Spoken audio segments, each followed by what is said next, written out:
नमस्कार बच्चों, क्या हाल चाल है आप लोगों के। आशा करते हैं सब बढ़िया होंगे, सबकी पढ़ाई मस्त चल रही होगी। आज मैं आपके लिए लेके आया हूँ चैप्टर नंबर 20। चैप्टर का नाम है प्रोबेबिलिटी डिस्ट्रीब्यूशन और इस चैप्टर का 20A एक्सरसाइज आज हम कवर कर रहे हैं। 20A एक्सरसाइज में जितने भी क्वेश्चन है उनको अगर आपको अच्छी तरह समझना है तो इस वाली एक्सरसाइज का जो बेसिक कंसेप्ट है वो सबसे पहले आपको समझना होगा। तो सबसे पहले मैं आपको बेसिक कंसेप्ट समझाता हूँ, उसके बाद एक्सरसाइज में आते हैं। देखो, जो बेसिक कंसेप्ट में आपको समझना है रैंडम वेरिएबल। रैंडम वेरिएबल को समझना है बच्चों कि रैंडम वेरिएबल होता क्या है। रैंडम वेरिएबल बच्चों, रैंडम वेरिएबल को हम कैपिटल एक्स से डिनोट करते हैं, कैपिटल वाई या कैपिटल जेड से भी डिनोट कर सकते हैं, लेकिन क्वेश्चंस में आपको मैक्सिमम वे में कैपिटल एक्स ही नजर आएगा। और ये शो करता है इवेंट्स के होने की न्यूमेरिकल पॉसिबिलिटी को। कैसे, देखो एग्जांपल देता हूं मैं। अगर आप एक कॉइन को टॉस कर रहे हो, एक कॉइन टॉस, अ कॉइन टॉस 2 टाइम्स,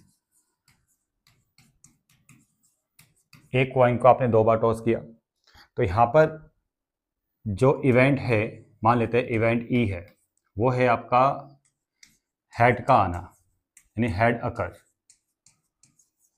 तो इस हेड आने की जो न्यूमेरिकल पॉसिबिलिटीज है उसको हम डिनोट करेंगे रैंडम वेरिएबल से। वो कौन बताएगा? Random variable.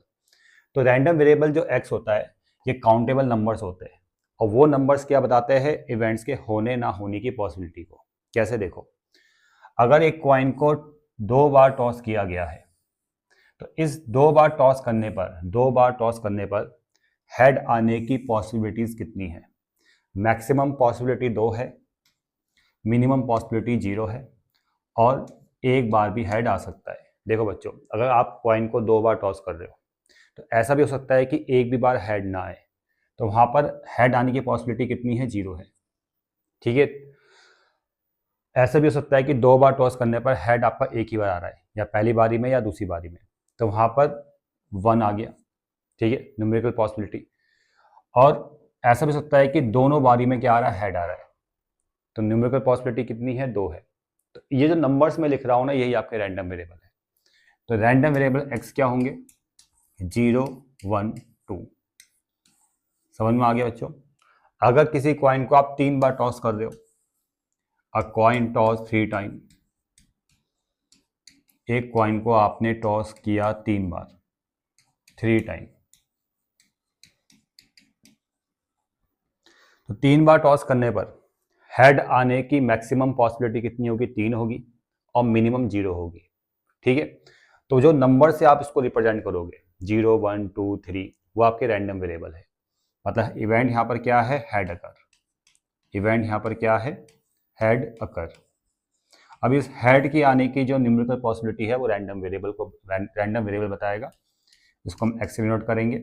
मैक्सिमम हेड 3 बार टॉस करने पर 3 बार आ सकता है, और मिनिमम 0 बार आ सकता है, तो 0 आ जाएगा। और ऐसा भी हो सकता है कि 3 बार टॉस करने पर सिर्फ एक बार हेड आ रहा है, तो 1 भी आएगा। ऐसा भी हो सकता है कि 3 बार टॉस करने पर 2 बार हेड आ रहा है और एक बार हेड नहीं आ रहा है, तो एक्स 2 होगा। और ऐसा भी हो सकता है कि 3 बार टॉस करने पर तीनों में हेड आ रहा है, तो यहाँ पर 3 लिखोगे। तो ये जो काउंटेबल नंबर्स मैंने लिखे हैं ये आपके रैंडम वेरिएबल्स है। ठीक है। और इन रैंडम वेरिएबल से जो आप प्रोबेबिलिटीज फाइंड करते हो, उस प्रोबेबिलिटीज का जो टेबल होता है उसको बोलते हैं प्रोबेबिलिटी डिस्ट्रीब्यूशन। अभी मैं क्वेश्चन में आपको समझा दूंगा। तो फिलहाल अभी हम क्वेश्चन नंबर 1 में आते हैं। क्वेश्चन नंबर 1 में देखो, 20 एक्सरसाइज का जो क्वेश्चन नंबर 1 है, कुछ एक्सपेरिमेंट्स लिखे गए हैं, और इन एक्सपेरिमेंट्स में आपको बताना है कि कौन से एक्सपेरिमेंट रैंडम वेरिएबल देंगे और कौन से एक्सपेरिमेंट रैंडम वेरिएबल नहीं देंगे। देखो क्वेश्चन को पढ़ लो बच्चों। यहाँ पर क्वेश्चन क्या लिखा है? Which of the following experiment give discrete random variables. कौन से एक्सपेरिमेंट यहाँ पर रैंडम वेरिएबल्स आपको दे रहे हैं। ठीक है। आगे ये भी लिखा है कि you are not asked to find any probabilities. यहाँ आपको प्रोबेबिलिटीज को फाइंड करने के लिए नहीं बोला गया है, सिर्फ रैंडम वेरिएबल को लिखना है। ठीक है। तो कौन सा एक्सपेरिमेंट आपको रैंडम वेरिएबल्स देंगे? जिन एक्सपेरिमेंट में इवेंट परफॉर्म होगा, आप उन इवेंट्स को अगर आप नंबर्स में लिख सकते हो कि ये एक बार हो रहा है या 2 बार हो रहा है या 3 बार हो रहा है, तो वही एक्सपेरिमेंट आपको रैंडम वेरिएबल देंगे। और जिनको आप नंबर्स में नहीं लिख सकते तो वो एक्सपेरिमेंट रैंडम वेरिएबल नहीं देंगे। जैसे फर्स्ट वाले पार्ट में आते हैं।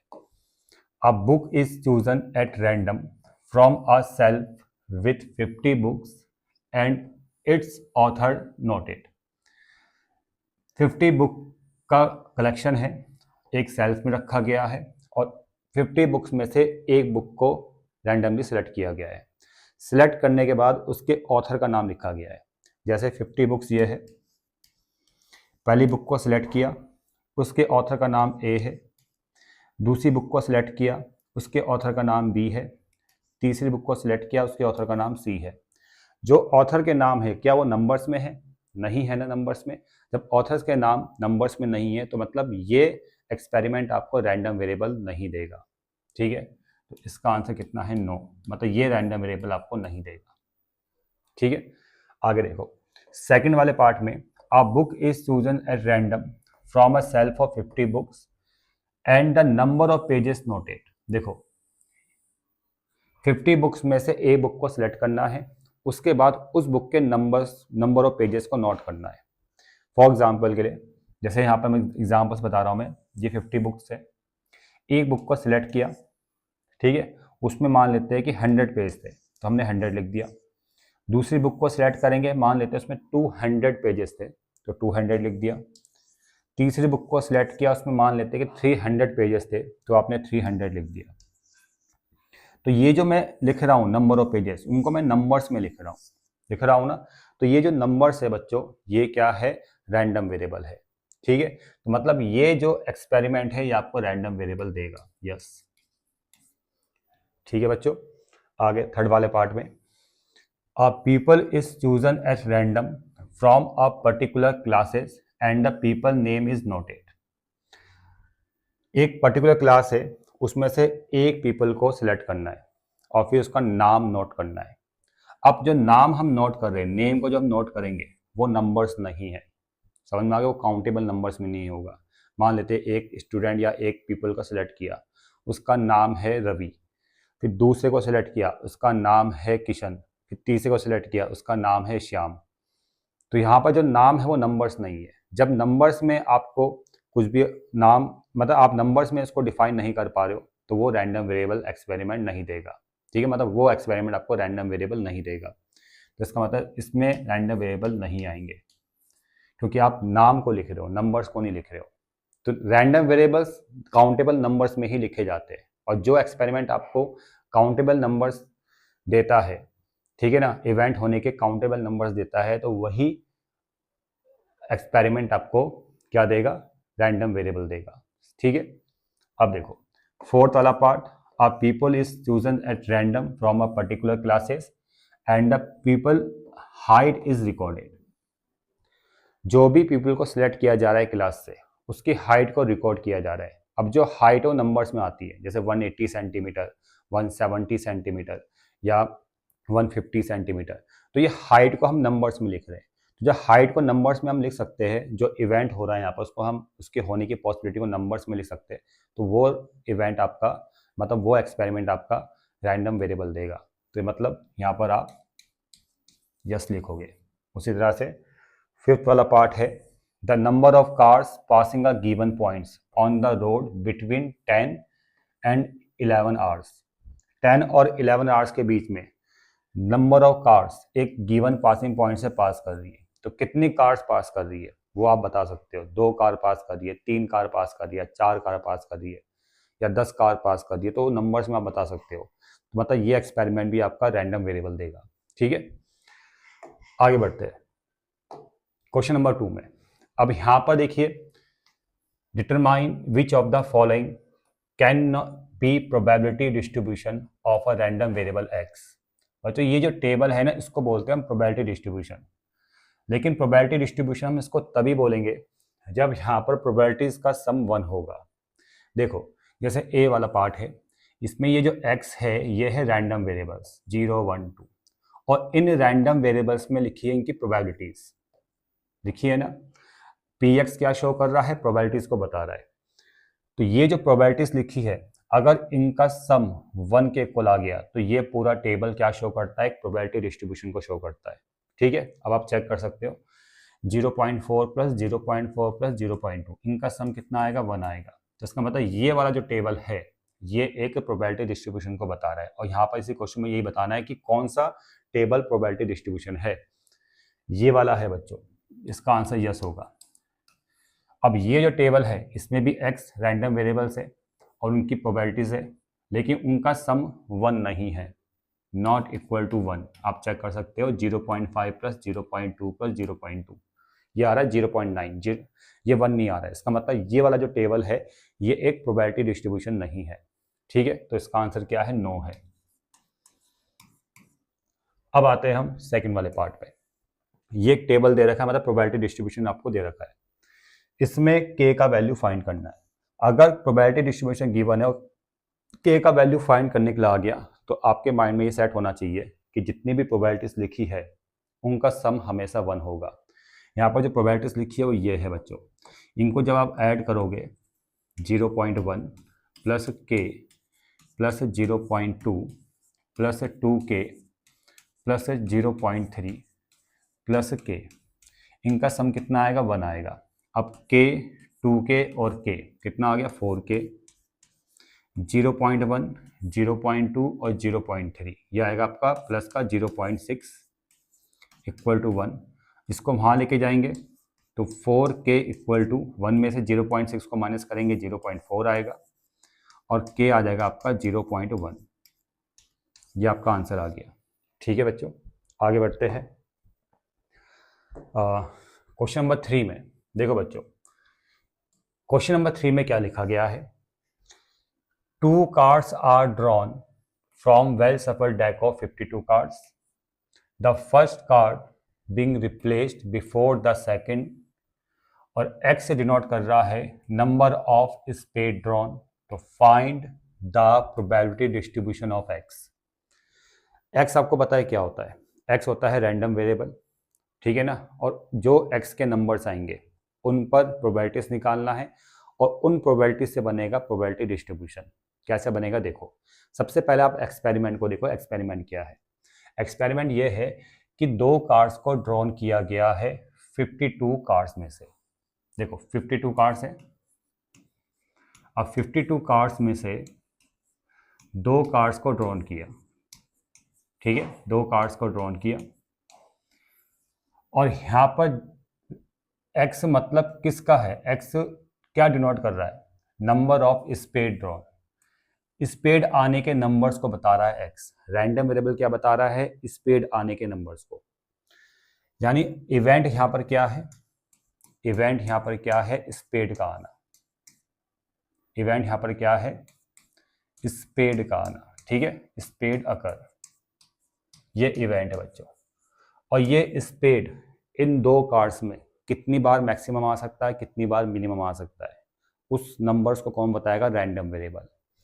रैंडम वेरिएबल x है, और ये क्या शो करेगा कि ये जो स्पेड आ रहे हैं, स्पेड जो आ रहा है इन 2 कार्ड्स में, क्योंकि ट्रायल कितने हो रहे, 2 हो रहे हैं, 2 कार्ड्स को ड्रॉन किया, इन 2 कार्ड्स में स्पेड मैक्सिमम कितनी बार आएगा, मिनिमम कितनी बार आएगा। आप खुद दिमाग लगाओ कि अगर इन 2 कार्ड्स को मैं ड्रॉन कर रहा हूँ और दोनों कार्ड्स में स्पेड होने की मैक्सिमम पॉसिबिलिटी क्या होगी, वो 2 होगी, ठीक है, 2 होगी वो, कि मैक्सिमम 2 ही बार स्पेड आ सकता है इन 2 कार्ड्स में, और मिनिमम क्या होगी, 0 होगी। और ऐसा भी हो सकता है कि इन दोनों में से एक में स्पेड आए। तो ये जो नंबर्स मैंने आपको यहाँ पर लिखे हैं इसको हम क्या बोलेंगे, रैंडम वेरिएबल्स, ठीक है। तो x क्या है, 0, 1 और 2। अब इन रैंडम वेरिएबल्स में आपको प्रोबेबिलिटी निकालनी है इस इवेंट की। कैसे देखो, अगर यहाँ पर हम लिखते हैं x बराबर 0, इसका मतलब यह है कि बोथ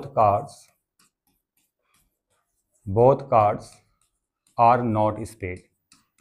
x बराबर 0 क्या शो करेगा कि एक भी बार स्पेड नहीं आया इन 2 कार्ड्स में। जब 2 कार्ड्स ड्रॉन किए उसमें एक भी बार स्पेड नहीं आया है, वो क्या शो कर रहा है, मतलब वो कौन बता रहा है, x बराबर 0, ठीक है। अगर स्पेड नहीं आया है तो अदर्स कार्ड्स आए होंगे। अब ये भी आपको पता होना चाहिए कि 52 में से स्पेड 13 होते हैं और अदर्स होते हैं 39, ठीक है, अदर्स कितने होते हैं, 39। तो यानी अगर प्रोबेबिलिटी आप निकालोगे x बराबर 0 पे, तो दोनों कार्ड स्पेड के नहीं है, तो यहाँ पर इससे प्रोबेबिलिटी निकलेगी, ठीक है। 2 कार्ड्स को हम 39 से ड्रॉ करेंगे। कॉम्बिनेशन का यूज़ करेंगे, फॉर्मूला बनेगा 39C2, ठीक है, बाय टोटल कितना है यहाँ पर 52। ठीक, एक मिनट, यहाँ पर कुछ रिप्लेस्ड वाला केस है, एक मिनट, इसको मैं रफ कर देता हूँ पहले, क्योंकि यहाँ पर लिखा है क्या, first card being replaced before the second, यहाँ रिप्लेस्ड वाला केस है। एक चीज़ मैं आपको और बताता हूँ, जब रिप्लेस्ड वाला केस आता है कि एक कार्ड का ड्रॉन किया, उसको दोबारा वहीं रख दिया, ये मान के चलो आप, तो वहाँ पर कभी कॉम्बिनेशन अप्लाई नहीं होगा। कॉम्बिनेशन अप्लाई होता है विदाउट रिप्लेसमेंट वाले केस में, ठीक है। तो यहाँ पर हमें डायरेक्ट करना पड़ेगा। तो हम पहला कार्ड जो ड्रॉन करेंगे, जो स्पेड का नहीं है, वो 39 से ड्रॉ होगा, उसकी प्रोबेबिलिटी आएगी 39/52, ऐसे करना पड़ेगा। और जब दूसरा कार्ड भी जब ड्रॉन कर रहे, ठीक है, वो भी 39 से ही ड्रॉ किया जाएगा, क्योंकि टोटल में कुछ भी चेंज नहीं आएगा, जो कार्ड ड्रॉन किया उसको दोबारा वहीं रख दिया, ये रिप्लेस वाले केस में होता है, ठीक है। तो 39 से ही दूसरा कार्ड ड्रॉन किया जाएगा, उसकी प्रोबेबिलिटी क्या आएगी 39/52। दोनों कार्ड्स के स्पेड ना होने की प्रोबेबिलिटी 39/52। अगर नॉट रिप्लेस वाला केस होता तब आप कॉम्बिनेशन से कर सकते थे, या ऐसा कर सकते थे कि एक एक कार्ड यहाँ से कम हो जाता, लेकिन यहाँ रिप्लेस्ड वाला केस है, इसलिए हमने पहले कार्ड की प्रोबेबिलिटी भी 39/52 है, दूसरे कार्ड की प्रोबेबिलिटी 39/52 है, ठीक है बच्चों। अब इसको अगर आप सिंप्लीफाई करोगे तो ये आएगा आपका 3/4, ये भी आएगा आपका 3/4, और ये आएगा 9/16।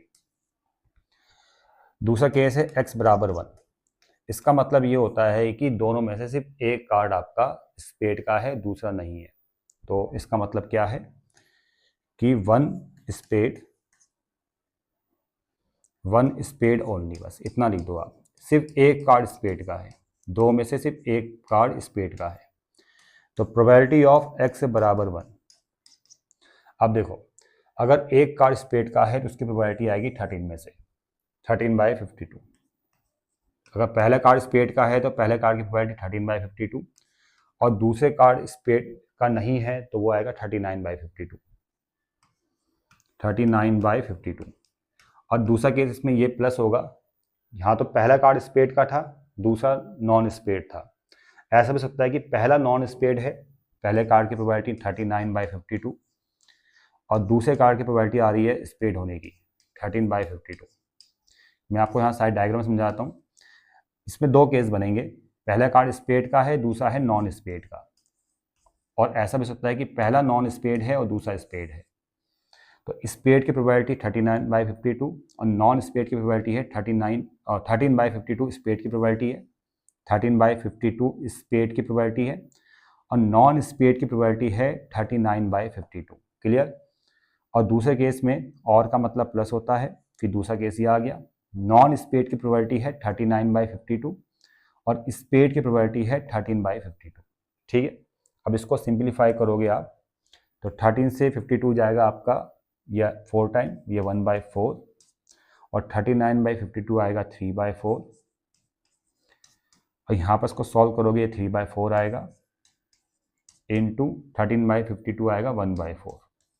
इसको पूरा कैलकुलेट करोगे तो 6/16 आ जाएगा, ठीक है बच्चों। अब आते हैं x बराबर 3 में, x बराबर 2 में, x इक्वल टू 2। इसका मतलब क्या है कि बोथ कार्ड्स आर स्पेड, दोनों कार्ड्स स्पेड के हैं, बोथ कार्ड्स आर स्पेड, दोनों कार्ड्स है स्पेड के। तो probability of x equal to 2। अब दोनों कार्ड स्पेड के हैं तो पहले कार्ड की प्रोबेबिलिटी भी 13 से आएगी, दूसरे कार्ड की प्रोबेबिलिटी भी 13 से आएगी, क्योंकि यहाँ पर रिप्लेस्ड वाला केस है, टोटल कभी कम नहीं होंगे, ठीक है। तो यहाँ पर पहले कार्ड की प्रोबेबिलिटी आ रही है 13/52, वो जो स्पेड का है, और दूसरे कार्ड की प्रोबेबिलिटी आ रही है 13/52, वो भी स्पेड का है। तो ये आएगा आपका 1/4 इंटू 1/4, ये आएगा 1/16। अब तीनों केसेस में, सभी केसेस में प्रोबेबिलिटीज़ को फाइंड कर लिया। अब आपने एक टेबल बनाना है, इस टेबल को बोलते हैं प्रोबेबिलिटी डिस्ट्रीब्यूशन। पहले x लिखोगे, फिर यहाँ पर px लिखोगे। तो x बराबर है 0, फिर है 1 और फिर है 2। 0 पे जो आया है वो आया 9/16, 9/16। 1 पे कितना आया था 6/16, और 2 पे आया था आपका 1/16। अब इसको जब आप ऐड करोगे सभी प्रोबेबिलिटीज़ को तो उनका सम आपका 1 आएगा, चेक कर सकते हो, ठीक है, तो ये है प्रोबेबिलिटी डिस्ट्रीब्यूशन। समझ में आ गया बच्चों? आगे बढ़ते हैं। क्वेश्चन नंबर 4 में ग्राफ बनाना है। ये ग्राफ बनाने वाले क्वेश्चन को करने की जरूरत नहीं है, ये पेपर में नहीं आते। ठीक है, आप सीधा क्वेश्चन नंबर 5 में आ जाओ। देखो 5 और 6 में प्रोबेबिलिटी डिस्ट्रीब्यूशन आपको फाइंड करना है। ठीक है, एक्स का प्रोबेबिलिटी डिस्ट्रीब्यूशन फाइंड करना है, और एक्स क्या है? Random variable. ठीक है बच्चों, तो देखो क्वेश्चन नंबर 5 को पढ़ लेते हैं। अ box contain 3 red marbles and 5 green marbles. एक बॉक्स है, ये आ गया बॉक्स, जिसमें 3 रेड मार्बल्स है और 5 ग्रीन मार्बल्स है। 2 marbles are taken at random without replacement. 2 marbles को ड्रॉन किया गया है, 2 मार्बल्स को ड्रॉन किया गया है। अब ये एक लाइन इसमें, ये 2 वर्ड्स इसमें बहुत इंपॉर्टेंट लिखे हैं, विदाउट रिप्लेसमेंट। इस बैग में से 2 मार्बल्स को 1 बाय 1 ड्रॉन किया गया है और विदाउट रिप्लेसमेंट। और जहां पर आ जाए विदाउट रिप्लेसमेंट, वहां पर कॉम्बिनेशन की हेल्प से क्वेश्चन को सॉल्व कर सकते हो, और कॉम्बिनेशन बहुत आसान बनाता है क्वेश्चन को। ठीक है, देखो आगे बढ़ते हैं। और x यहाँ पर क्या है? Random variable. और रैंडम वेरिएबल किसके लिए है? ये ग्रीन मार्बल्स के लिए है। नंबर ऑफ ग्रीन मार्बल्स, जो ग्रीन मार्बल्स की होने के न्यूमेरिकल पॉसिबिलिटी है ना, वो कौन डिनोट करेगा? x डिनोट करेगा। कैसे? देखो 2 मार्बल्स को ड्रॉन कर रहे हैं आप इस बैग में से। अब इन 2 मार्बल्स में ग्रीन मार्बल्स की होने की न्यूमेरिकल पॉसिबिलिटीज क्या होगी? मैक्सिमम 2 होगी, क्योंकि इन 2 मार्बल्स में दोनों ग्रीन हो सकते हैं, और मिनिमम 0 होगी। ठीक है, क्योंकि ऐसा भी हो सकता है कि इन 2 मार्बल्स में एक भी ग्रीन ना हो, और ऐसा भी हो सकता है कि एक ग्रीन हो। तो न्यूमेरिकल पॉसिबिलिटी कितनी है? 0, 1, 2। इतना क्लियर? मैक्सिमम 2, मिनिमम 0 और 1 भी हो सकता है। तो ये जो नंबर्स मैं बोल रहा हूं, ये x है 0, 1, 2, ये बता रहे हैं ग्रीन मार्बल्स की होने की पॉसिबिलिटी को इन 2 मार्बल्स में, न्यूमेरिकल पॉसिबिलिटीज को। समझ में आ गया? ये है रैंडम वेरिएबल। अब इन 3 नंबर्स में आपको प्रोबेबिलिटीज निकालनी है ग्रीन मार्बल्स की। ठीक है बच्चों, तो पहला आता है आपका x बराबर 0। इसका मतलब यह है कि दोनों मार्बल्स ग्रीन नहीं है। बोथ मार्बल्स नॉट ग्रीन, दोनों मार्बल्स ग्रीन नहीं है। और यहां पर है विदाउट रिप्लेसमेंट, तो मैं कॉम्बिनेशन से करूंगा। दोनों मार्बल्स ग्रीन नहीं है, तो प्रोबेबिलिटी ऑफ x बराबर 0। अगर दोनों मार्बल्स ग्रीन नहीं है तो दोनों मार्बल्स कैसे होंगे? रेड होंगे। दोनों मार्बल्स रेड होंगे, तो उनका सिलेक्शन क्या किससे होगा? 3 रेड में से होगा। तो ऊपर आएगा आपका यहाँ पर 3c2 ऐसे। और बाय में क्या आ जाएगा? बाय में आ जाएगा टोटल 3 और 5 8, बाय में आएगा 8c2। अब मैं आपको बता दूं 3c2 3 होता है। ठीक है, आप कैलकुलेटर से कैलकुलेट कर सकते हो। और 8c2 कितना होता है? देखो 8c2 को आप ऐसे लिख सकते हो 8/2 फ्रैक्शन में, फिर इन दोनों में से एक कम कर दो, 7/1, 2 4 जा 8 और 7 4 जा 28, 8c2 होता है आपका 28। तो 3c2 आपका 3 हो जाएगा और 8c2 आपका 28 हो जाएगा। ठीक है, ये आ गया। आगे बढ़ते हैं। अब दूसरा केस में यहाँ पर क्या है? x equal to 1। इसका मतलब क्या है? Only 1 green marble, only 1 green marbles. ठीक है, ये इसका मतलब है कि इन 2 मार्बल्स को अगर ड्रॉन कर रहे हो तो इसमें सिर्फ एक ही ग्रीन है, या तो पहला ग्रीन या दूसरा ग्रीन। आप कॉम्बिनेशन से कर रहे हो तो यहाँ पर दोनों केसेस को लिखने की जरूरत नहीं है। उसमें जब कॉम्बिनेशन करोगे तो उसमें सारे केसेस इंक्लूड हो जाएंगे। ठीक है, कॉम्बिनेशन से करेंगे। Probability of x equal to 1। अब इस बोला है कि सिर्फ एक ग्रीन है, तो उस एक ग्रीन का सिलेक्शन 5 ग्रीन में से आएगा। और दूसरा नॉन ग्रीन है, यानी दूसरा क्या है? रेड है, और दूसरे रेड का सिलेक्शन आएगा 3 में से। तो यहाँ क्या आएगा? देखो 3c1 इंटू 5c1। एक को हमने सिलेक्ट किया है 3 रेड में से, और एक को सिलेक्ट किया है हमने 5 ग्रीन में से। मतलब एक ग्रीन है एक रेड है। समझ में आ गया? और बाय में आएगा आपका 8c2। 3c1 3 होता है, और 5c1 भी 5 होता है, और 8c2 आपका 28 होता है। 3 5 15/28। अब तीसरा केस है आपका 2, x इक्वल टू 2। इसका मतलब क्या है, बोथ मार्बल्स आर ग्रीन, दोनों मार्बल्स ग्रीन है, बोथ मार्बल्स आर ग्रीन। तो प्रोबेबिलिटी ऑफ x बराबर 2। अब दोनों ग्रीन है तो उसका सिलेक्शन किससे आएगा, 5 से आएगा। 5c2 bye 8c2। अब 5c2 कितना होता है, देखो मैं आपको बताता हूँ कैसे कैलकुलेट करना है। वैसे आप कैलकुलेटर से भी कर सकते हो, देखिए इसका एक तरीका भी होता है। 5/2 लिखो, फिर इन दोनों में से एक एक माइनस कर दो, 4/1, और जैसे नीचे 1 आएगा वहीं पर रुक जाना है। अब 2 से आएगा 4, 2 टाइम, और 2 5 10, ये 10 आ गया। और 8c2 आपको बताइए 28 होता है। 8c2 कितना था, 28, तो ये आएगा आपका 10/28।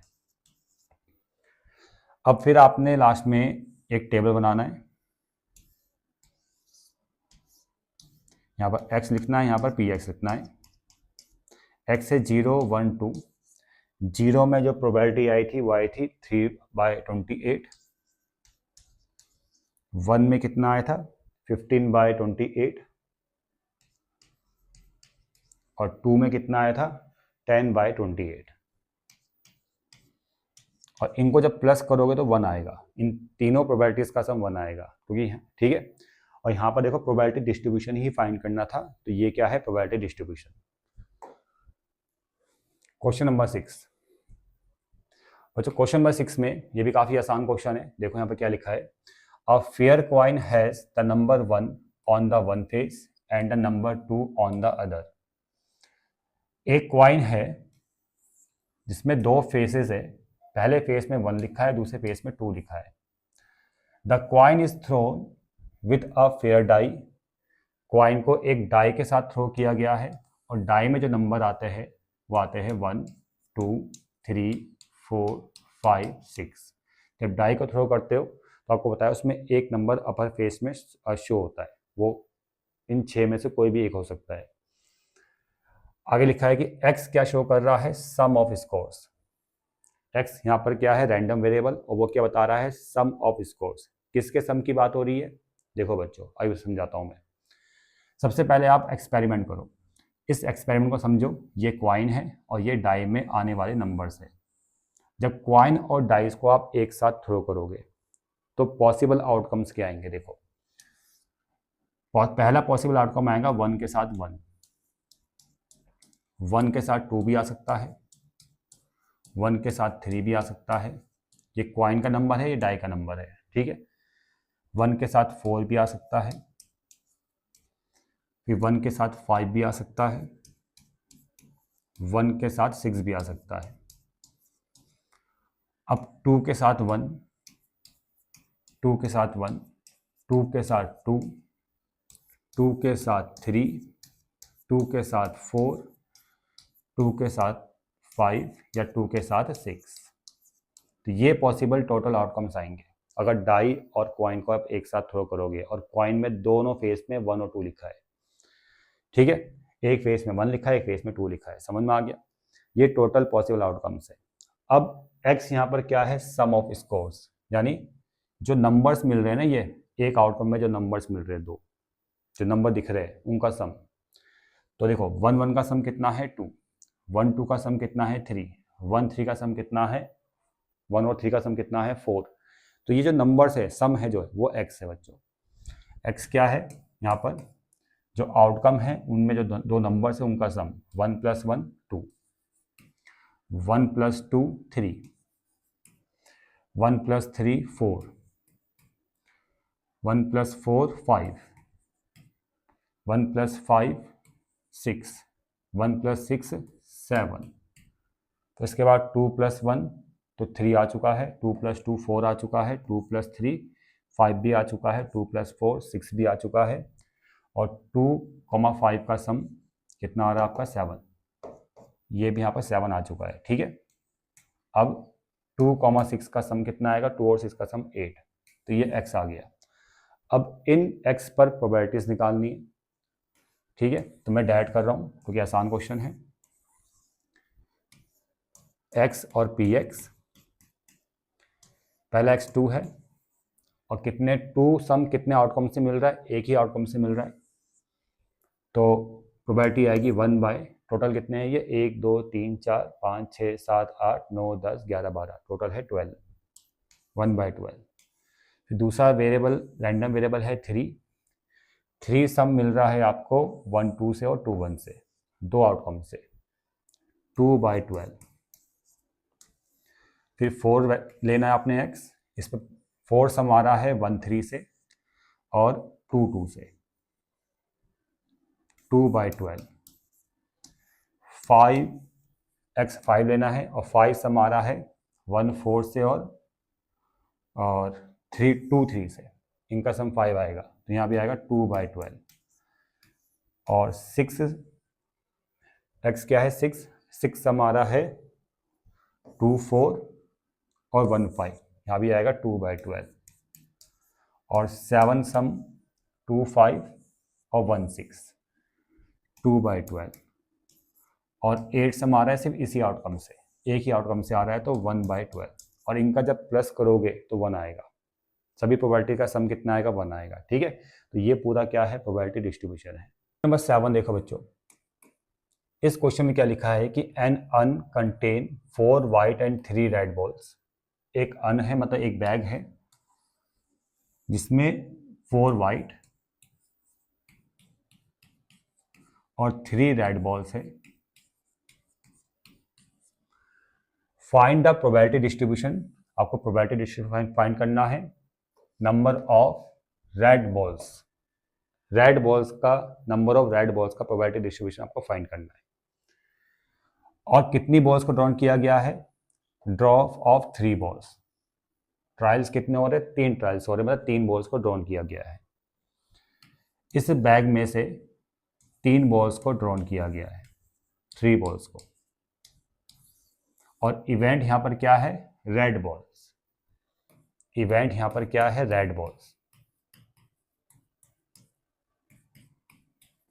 अब जो ये इवेंट है रेड बॉल्स का, कि इस रेड बॉल्स के इवेंट के न्यूमेरिकल होने के न्यूमेरिकल पॉसिबिलिटीज को एक्स रिप्रेजेंट करेगा। इन 3 बॉल्स में ये रेड बॉल कितनी बार आ सकती है, ये 3 बॉल यहां से ड्रॉ हम कर रहे हैं, और ये रेड बॉल इन 3 बॉल्स में कितनी बार आ सकता है, तो वो उसकी जो न्यूमेरिकल पॉसिबिलिटीज है वो एक्स रिप्रेजेंट करेगा। एक्स मतलब रैंडम वेरिएबल, और वो होगा आपका 0 1 2 और 3। 0 का मतलब क्या है कि इन 3 बॉल्स में रेड बॉल्स एक भी बार नहीं आ सकती, ऐसा भी हो सकता है। अब रैंडमली कोई 3 बॉल्स ड्रॉन कर रहे हैं तो ऐसा भी तो पॉसिबल है ना कि इस बैग से अगर आप 3 बॉल ड्रॉन कर रहे हो तो एक भी रेड बॉल ना हो, सबके सब वाइट हो। ऐसा भी सकता है कि 1 का क्या मतलब है कि 3 बॉल में से एक रेड बॉल हो। 2 का क्या मतलब है इन 3 में से 2 रेड हो, और 3 का क्या मतलब है इन 3 में से तीनों रेड हो। समझ में आ गया? ठीक है, तो ये न्यूमेरिकल जो पॉसिबिलिटीज मैं बोल रहा हूँ, ये जो नंबर्स मैं बोल रहा हूँ 0 1 2 3, ये क्या है, रैंडम वेरिएबल्स। और इन रैंडम वेरिएबल्स पर प्रोबेबिलिटीज निकालोगे, उसका टेबल बनेगा जिसको हम बोलते हैं प्रोबेबिलिटी डिस्ट्रीब्यूशन। ठीक है, और वो प्रोबेबिलिटी डिस्ट्रीब्यूशन किसके लिए है, इस इवेंट के लिए है, रेड बॉल के लिए है। ठीक है बच्चों, चलो सबसे पहले आते हैं हम x बराबर 0। इसका क्या मतलब है, नन इज रेड, कोई भी रेड बॉल नहीं है। नन आर रेड, कोई भी रेड नहीं है, कोई भी बॉल रेड नहीं है बच्चों, मतलब सबके सब क्या है, वाइट है। तो कॉम्बिनेशन का ही हम यूज करने वाले हैं। 3 बॉल को ड्रॉन किया जा रहा है और वाइट कितनी है, 4। कितना आएगा यहाँ पर 4c3, और टोटल कितनी है ये 7, बाई में आएगा 7c3। 4c3 बच्चों 1 होता है, नहीं 4c3 कितना होता है, 4 होता है, सॉरी 4c3 होता है आपका 4, और 7c3 होता है 35। ठीक है, ये आप खुद ही कैलकुलेट कर लेना, कैलकुलेटर आपके पास होगा, वहां से आप कैलकुलेट कर लेना भाई। ठीक है, 4/35। अब आएगा x बराबर 1, इसका मतलब सिर्फ एक रेड है, ओनली 1 रेड। 3 में से सिर्फ एक रेड है और 2 वाइट है, इसका मतलब ये हो जाता है। ठीक है, x बराबर 1 का। तो प्रोबेबिलिटी ऑफ x बराबर 1 में कितना आ रहा है, अगर एक रेड है, 3 में से फिर एक रेड है तो उस रेड का सिलेक्शन 3 रेड में से आएगा, 3c1। बाकी ये जो 2 वाइट है उसका सिलेक्शन 4 में से आएगा, एक रेड 2 वाइट, 4C2, और बाय में आएगा आपका 7C3।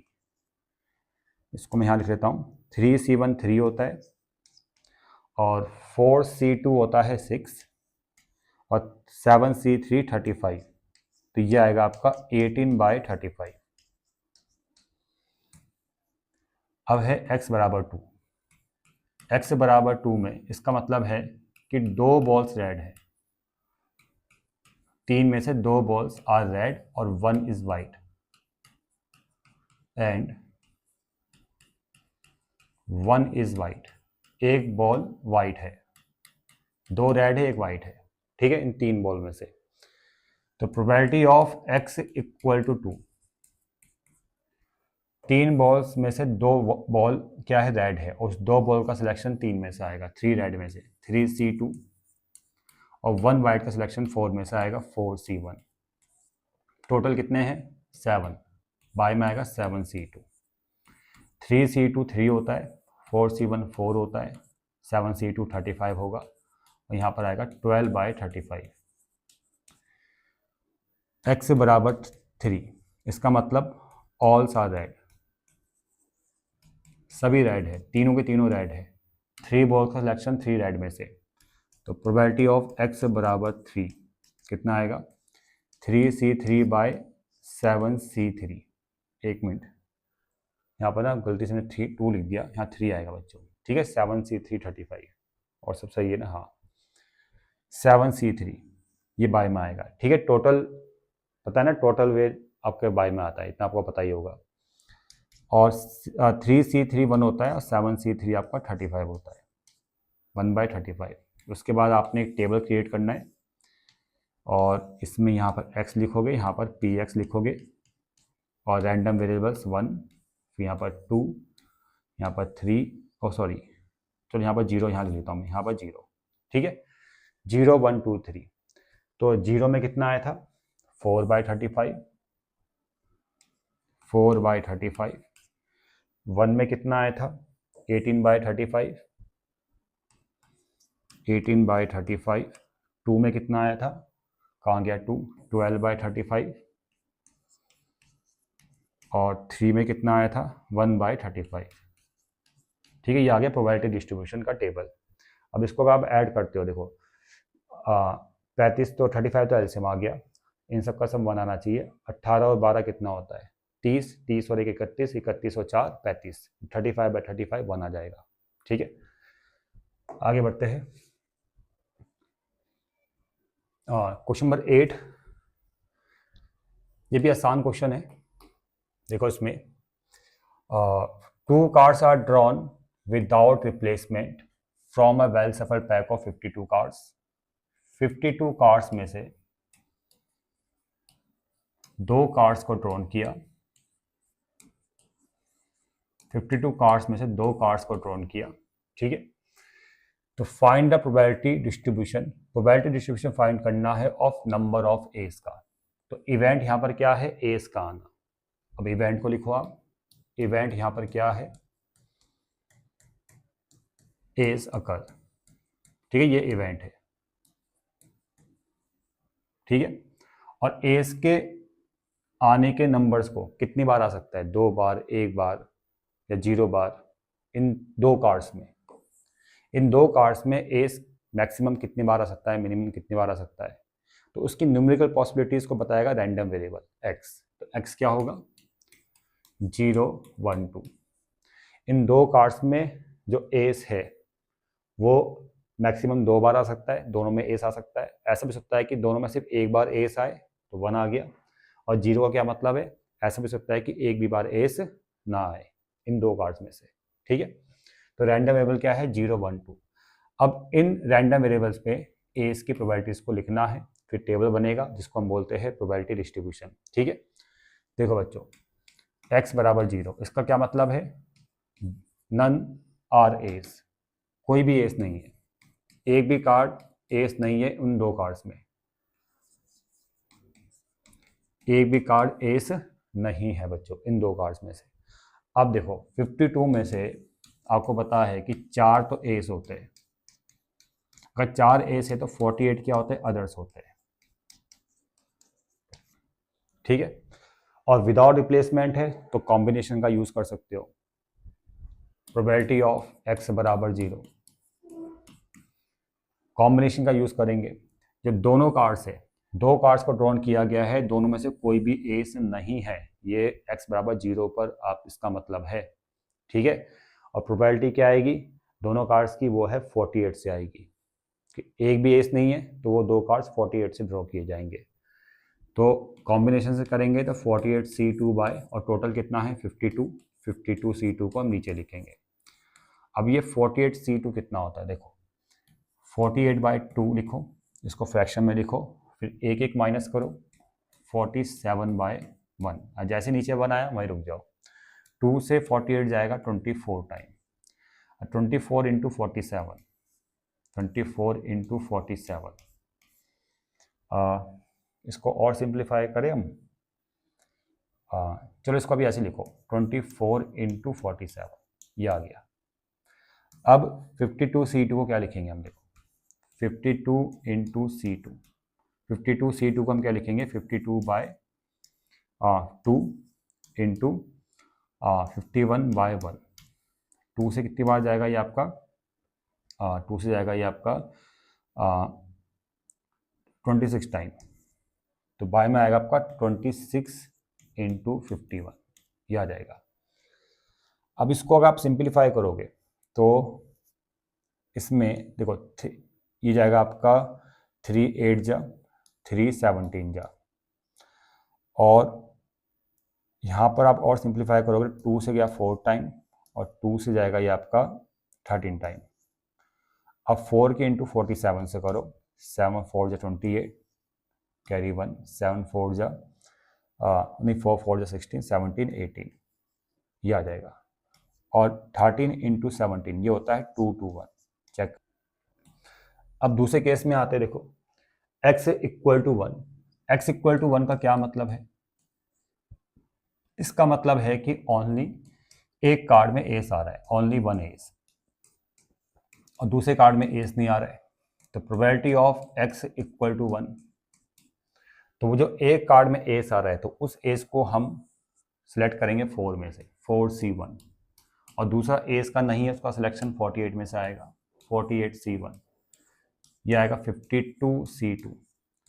अब जब इसको कैलकुलेट आप करोगे तो ये आएगा आपका 4 4 जा 16, 4 2 जा 8, मेरे हिसाब से 96 ये आना चाहिए आपका 4/48, और इसको जब सॉल्व करोगे तो सॉल्व ये आएगा आपका 26 इंटू 51, ये आएगा, ठीक है। अपने हिसाब से आप कर लेना, 2 से 2 टाइम और 2 से जाएगा आपका ये 13 टाइम, तो ये आ रहा है 96/221, नहीं कुछ गड़बड़ हो रहा है अभी इसमें, एक मिनट, इसको और सिंप्लीफाई करते हैं, ये 17 टाइम और ये जाएगा 3 से 16 टाइम, ये आएगा 32/221, ठीक है, ये आ जाएगा x इक्वल टू 1। और तीसरा है x इक्वल टू 2, इसका मतलब ये है कि दोनों कार्ड्स बोथ आर एस, और जब दोनों एस है तो probability of x equal to 2, दोनों कार्ड का सिलेक्शन 4 में से आएगा, 4C2 बाय, और ये आएगा आपका 52C2, 4C2 बच्चों 6 होता है, ठीक है। और यहाँ पर आएगा आपका 26 इंटू 51, और ये जाएगा आपका 3 से 17, 2 से 13, ये आएगा 1/221, ठीक है। तो ये जो मैं कैलकुलेशन कर रहा हूँ ना, ये अपने हिसाब से कर रहा हूँ, आप अपने हिसाब से कर सकते हो कैलकुलेशन, आप चाहे डायरेक्ट कैलकुलेटर से भी कर सकते हो, ठीक है। तो मेरा काम है ये पूरे प्रोसेस को समझाना, कैलकुलेशन अपने हिसाब से कर सकते हो, बाद में जो टेबल बनेगा उसमें आपने 0 पे ये लिखना है, 1 पे ये लिखना है, और 2 पे ये लिखना है, ठीक है। वो टेबल बना लेना, आंसर आ जाएगा, ठीक है बच्चों। आगे बढ़ते हैं। अब इसमें क्वेश्चन नंबर 9 देखो, क्वेश्चन नंबर 9 में यहाँ पर जो लिखा है, from a list containing 25 items, 5 of which are defective, 4 are chosen at random, x be the number of defective founds, तो obtain the probability distribution of x if the items are chosen without replacement। देखो बच्चों, यहाँ पर total items कितने हैं 25 है, 25 में से 5 डिफेक्टिव है, 5 है डिफेक्टिव, तो गुड कितने होंगे? 20 गुड्स होंगे। ठीक है, गुड आइटम 20 है, डिफेक्टिव आइटम 5 है, टोटल है 25। ठीक है, अब यहाँ पर बोला गया है कि 4 आइटम को सिलेक्ट किया गया है या ड्रॉन किया गया है रैंडमली। इसे 25 में से 4 आइटम्स को सिलेक्ट किया गया है। ठीक है बच्चों, अब ये जो 4 आइटम सिलेक्ट किए गए हैं वो चारों के चारों आइटम डिफेक्टिव है या उनमें से एक भी डिफेक्टिव नहीं है, या 2 डिफेक्टिव है, या 1 डिफेक्टिव है, या 3 डिफेक्टिव है। ठीक है ना, उसकी पॉसिबिलिटी को न्यूमेरिकल उसमें लिखना है, क्योंकि एक्स यहाँ पर क्या है, एक्स क्या शो कर रहा है? Number of defective found, defective item को बता रहा है। और डिफेक्टिव आइटम की जो न्यूमेरिकल पॉसिबिलिटीज है उसको हम एक्स से रिप्रेजेंट करेंगे। अब जब 4 आइटम को आप सिलेक्ट कर रहे हो तो चारों के चारों डिफेक्टिव हो सकते हैं। समझ में आ रहा है? क्योंकि टोटल डिफेक्टिव कितने हैं? 5 है। तो पॉसिबिलिटीज है कि अगर मैं 25 में से 4 को सिलेक्ट कर रहा हूँ तो 4 को चारों डिफेक्टिव हो सकते हैं। ऐसा भी सकता है कि 4 में से सिर्फ 1 डिफेक्टिव हो, ऐसा भी सकता है चारों में से सिर्फ 2 डिफेक्टिव हो, या 3 डिफेक्टिव हो, या ऐसा भी सकता है कि एक भी डिफेक्टिव ना हो, क्योंकि गुड आइटम्स भी है, 20 गुड आइटम्स है। तो सारी पॉसिबिलिटीज को आप लिखोगे तो एक्स क्या है? 0 1 2 3 4। समझ में आ गया? टोटल आइटम कितने हैं? 4 है। 4 आइटम्स को आप सिलेक्ट कर रहे हो। इतना क्लियर? ठीक है, चारों में चारों डिफेक्टिव की भी पॉसिबिलिटीज है, और ऐसा भी सकता है कि एक भी डिफेक्टिव ना हो। और 1 भी हो सकता है, 2 भी हो सकता है, 3 भी हो सकता है, मतलब एक डिफेक्टिव भी हो सकता है, 2 भी हो सकते हैं, 3 भी हो सकते हैं इन 4 आइटम्स में। और डिफेक्टिव आइटम होने का प्रोबेबिलिटी डिस्ट्रीब्यूशन निकालना है, मतलब एक्स का प्रोबेबिलिटी डिस्ट्रीब्यूशन निकालना है। तो पहले केस में आएगा एक्स बराबर 0। इसका मतलब क्या है? कोई भी डिफेक्टिव नहीं है, नन आर डिफेक्टिव, कोई भी डिफेक्टिव नहीं है। ठीक है, तो probability of x equal to 0। देखो कॉम्बिनेशन का ही हम यूज करेंगे। कोई भी डिफेक्टिव नहीं है, विदाउट रिप्लेसमेंट वाला केस है, 4 आइटम को ड्रॉन किया गया है, तो कॉम्बिनेशन का यूज करेंगे। डिफेक्टिव नहीं है तो सारे के सारे क्या होंगे? गुड होंगे। तो ऊपर क्या आएगा? 20C4, क्योंकि कितने आइटम्स को ड्रॉन कर रहे हो? 4 को। किस में से? 20 में से। कोई भी डिफेक्टिव नहीं है, 20 में से चारों आइटम को सिलेक्ट किया जाएगा। बाय में आएगा 25C4। अब इसको जो भी कैलकुलेट करके आएगा वो आप लिख लेना भाई।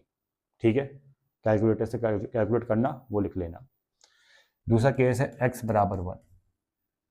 इसका मतलब ओनली 1 डिफेक्टिव, सिर्फ एक डिफेक्टिव होगा। 4 में से सिर्फ एक डिफेक्टिव है, बाकी 3 डिफेक्टिव नहीं है। तो probability of x equal to 1 कितना आ जाएगा? 20C3 into 5C1। 4 आइटम को ड्रॉन कर रहे हो जिसमें 3 गुड है, नॉन डिफेक्टिव, 20C3, उसका सिलेक्शन 20 में से आएगा, और 5 डिफेक्टिव में से एक को सिलेक्ट करोगे क्योंकि एक डिफेक्टिव है। बाय में आएगा आपका 25C4। ठीक है, 25C4। इतना क्लियर? उसके बाद x इक्वल टू 2, इसको कैलकुलेट कर लेना भाई। ठीक है, आगे x इक्वल टू 2, इसका मतलब क्या है कि 2 डिफेक्टिव है, 2 डिफेक्टिव, 2 डिफेक्टिव है, 2 गुड है। तो प्रोबेबिलिटी ऑफ x बराबर 2 कितना आ रहा है बताओ? यह आएगा आपका 20C2, 2 गुड है और 2 डिफेक्टिव है, 5C2। बाय में आएगा 25C4। ठीक है बच्चों, और लास्ट में x बराबर 3 का क्या मतलब है? 3 डिफेक्टिव है, 3 डिफेक्टिव। तो प्रोबेबिलिटी ऑफ x बराबर 3 कितना आएगा? 20C1। 3 डिफेक्टिव में एक गुड होगा। 4 ड्रॉन किए ना, 4 में से 3 डिफेक्टिव, एक गुड। एक गुड का सिलेक्शन 20 से आएगा और 3 डिफेक्टिव का सिलेक्शन आएगा 5 में से, 5C3 बाय 25C4। और उसके बाद x इक्वल टू 4,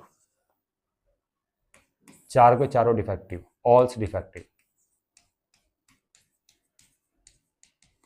तो ऑल डिफेक्टिव में आपका probability of x equal to 4, 4 defective item का सिलेक्शन 5 में से होगा, 5C4 बाय यह आएगा आपका 25C4। बाकी आप जो कैलकुलेशन है पूरी तरह से सॉल्व कर लेना अपने आप और टेबल बना लेना, वो आपका प्रोबेबिलिटी डिस्ट्रीब्यूशन होगा।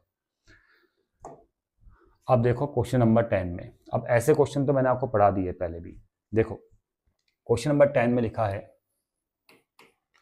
A random variable x has the following probability distribution. ये आपको एक प्रोबेबिलिटी डिस्ट्रीब्यूशन दे रखा है और x क्या है, रैंडम वेरिएबल्स। तो यहाँ पर a का वैल्यू निकालना है। तो देखो ऐसे क्वेश्चंस में आपको बताइए, जो यहाँ पर प्रोबेबिलिटीज लिखी है उनका सम हमेशा 1 होता है, ठीक है। अब देखो a plus 3a plus 7a plus 9a plus 11a plus 13a plus 15a plus 17a, इनका सम कितना आएगा, इनका सम आएगा आपका 9, ठीक है। अब इन सबको जब प्लस करोगे तो वो आएगा आपका 81, 81a इक्वल टू 1 और a आ जाएगा 1/81, ठीक है बच्चों। ये फर्स्ट पार्ट का आंसर है, यानी फर्स्ट पार्ट का आंसर है।